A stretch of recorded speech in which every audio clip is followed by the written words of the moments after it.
Motivation Urdu channel की तरफ से मैं हूँ मुबशर हसन। इब्राहिम हिक्स ने कहा था, you are not looking for the path. आप रास्ते की तलाश में नहीं हैं। आपकी मंजिल, आपके ख्वाबों को जाने वाले रास्ते की तलाश करना आपका काम नहीं है। You are creating an atmosphere so that the path shows itself to you. आप तो एक एटमॉस्फेयर क्रिएट कर रहे हैं, रास्ता खुद ही नज़र आ जाता है। Let me explain it. फ़र्ज़ करें आप कोई गोल, कोई टारगेट, कोई मकसद हासिल करना चाहते हैं। लॉ ऑफ अट्रैक्शन में आपने एंड रिज़ल्ट को फील करना है कि जब आपको वो गोल, वो टारगेट, वो मंजिल, वो मकसद पूरा हो जाए आपका, तो आप कैसे फील कर रहे होंगे। तो आपने फील करना है जैसे अभी आप उस मकाम पे हैं जब आपका वो ख्वाब पूरा हुआ।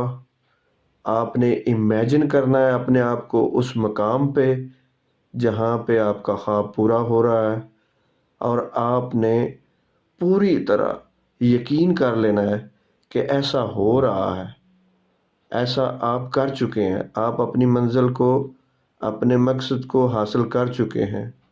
और फिर बिलीव करना है। बिलीव मीन्स आपके अंदर डाउट का कोई एलिमेंट ना हो, किसी किस्म का शक उसके बारे में आपको बिल्कुल ना आए आपके माइंड में कि हो सकता है ये मंजिल मुझे मिले, ये ड्रीम मेरा पूरा हो या ना हो। एलिमेंट ऑफ डाउट बिल्कुल नहीं होना चाहिए।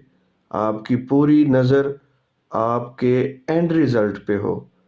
आपको इस बात से गरज नहीं है कि आपका ये ख्वाब कैसे पूरा होगा। कैसे का काम आपका नहीं है। आपने अपने अंदर अपने बिलीफ को बार बार विजुअलाइज करके, बार बार फील करके, इमेजिन करके एंड रिजल्ट को अपने अंदर एक फीलिंग क्रिएट करनी है। अपने अंदर ये मजबूत पक्का फेथ बनाना है कि ये आपको हासिल हो चुका है। तो फिर आपके लिए जब ये आपके अंदर आपको ये फील हो कि आई डिज़र्व दिस, कि मेरा पूरी तरह मैं इस काबिल हूँ और मेरे अंदर ये सलाहियतें हैं कि मैं ये हासिल कर सकता हूँ, और मैं अहल हूँ, मुस्तहिक हूँ, मैं हक रखता हूँ कि ये मुझे मिले, मैं इस काबिल हूँ। सेल्फ इस्टीम लेवल वो हो जाएगा आपके अंदर, आपका जो फेथ है वो बढ़ जाएगा। तो आपको बाहर बाहर की दुनिया में पाथ्स, रास्ते खुद ब खुद ही नज़र आना शुरू हो जाएंगे। Thank you very much.